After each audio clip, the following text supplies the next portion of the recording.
Today's story is, am I the a-hole for asking for segs on our wedding anniversary after my wife gave birth? The original post, July 12th, 2024. I'm a 28-year-old man, and my wife is 29. Our daughter will be 7 months old in September.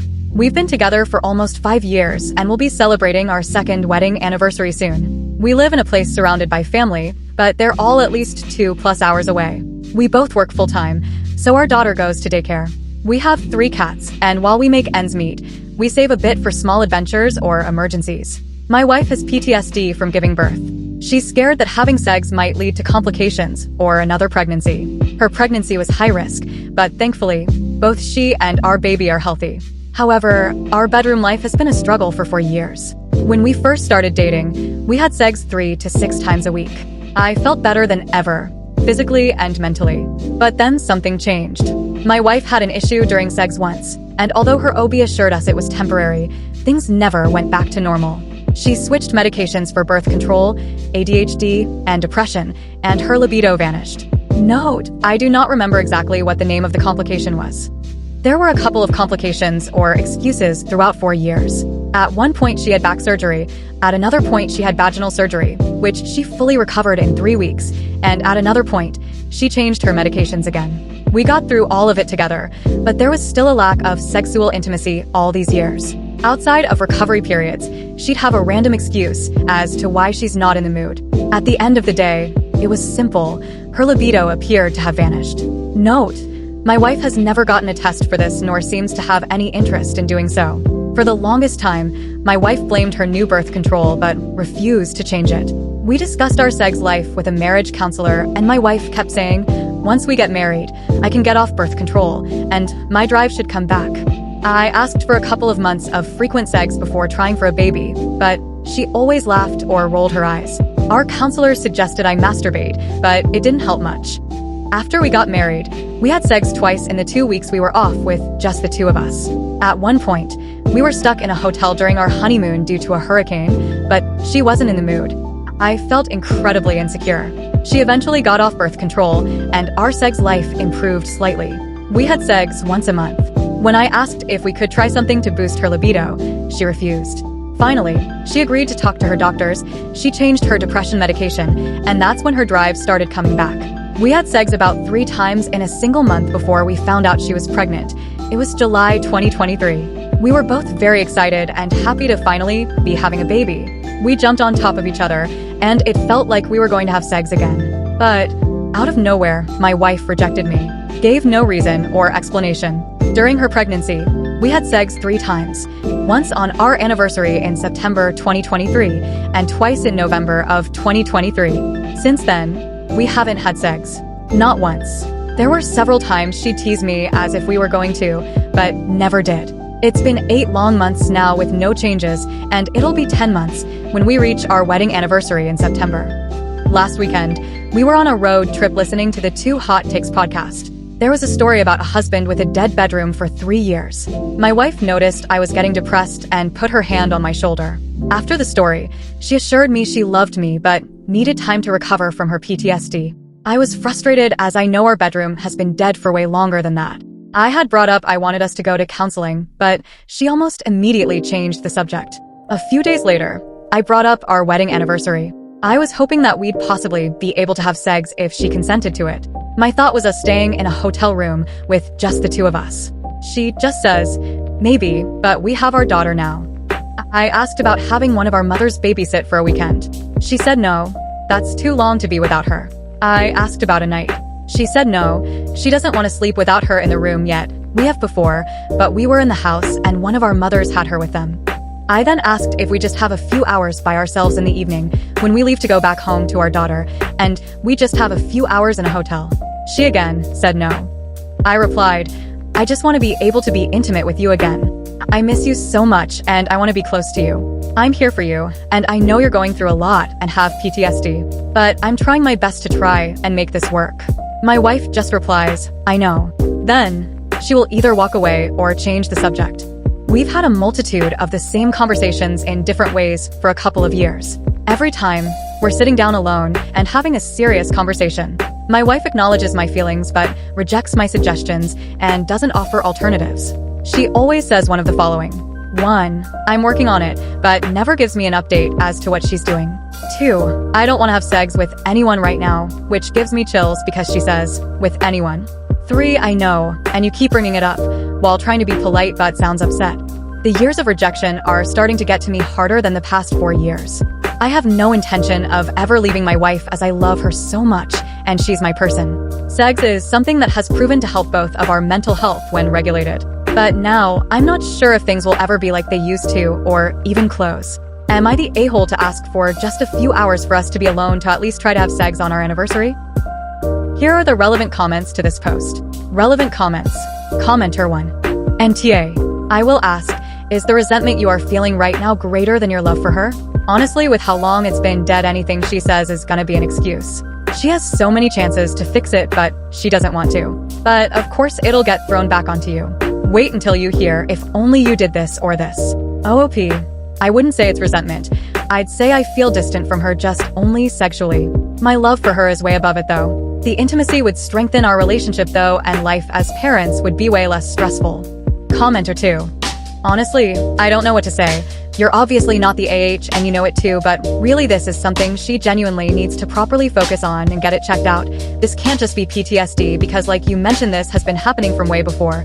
She's slowly killing you from the inside and you both are too blind to see it imo. You want to stay with her cause you love her, and I completely get it and praise you for it, but come on. You need to love yourself too. Just reading this, I can sense how depleted your self-esteem is. That can't be good. OOP. I've had issues with self-esteem since high school. I'm also autistic. Things that make one person sad, I feel devastated. Things that make someone happy makes me overly excited.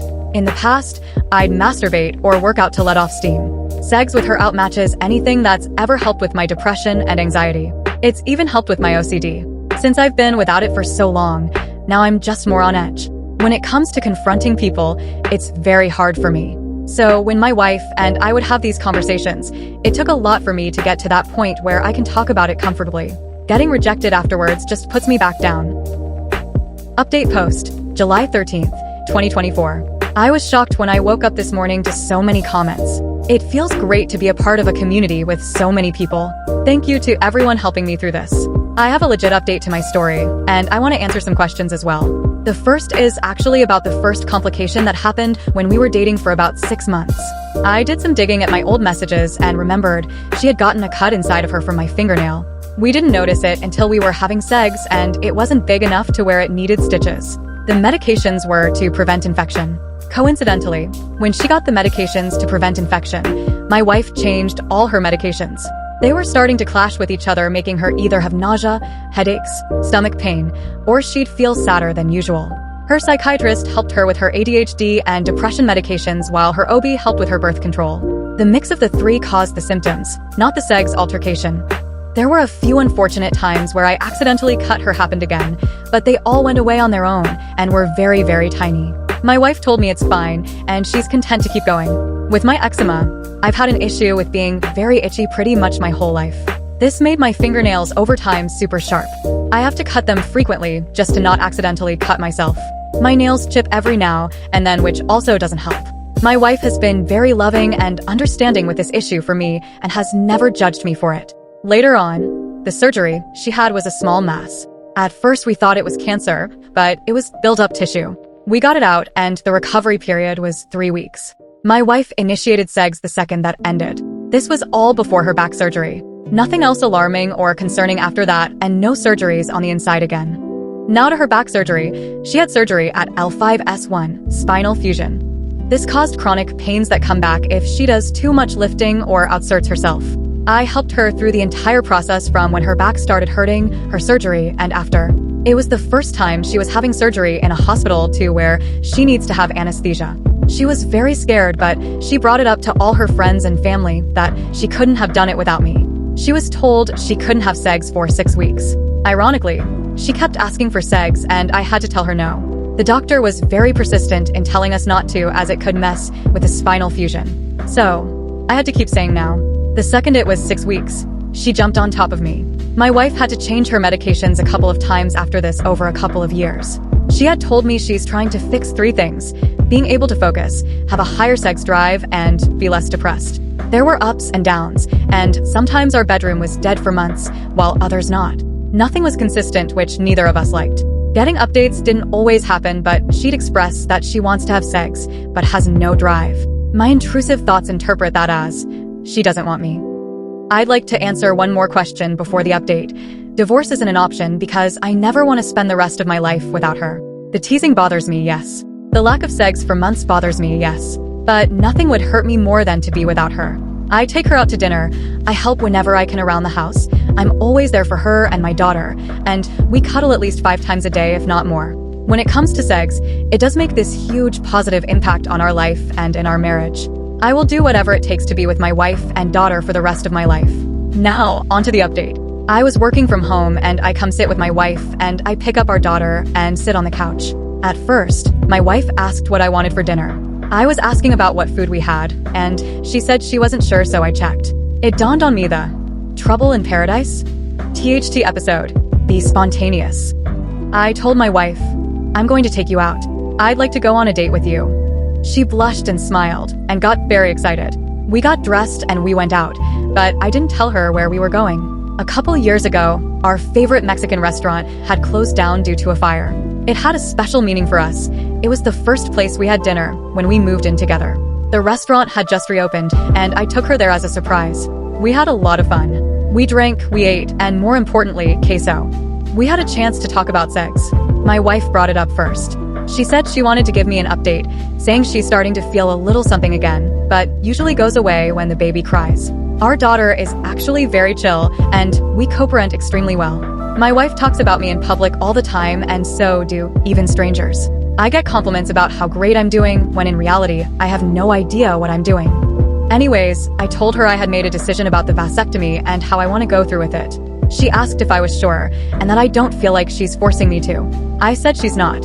I said right now we need sex, and if we end up having another one, it'll be in 5 years or more.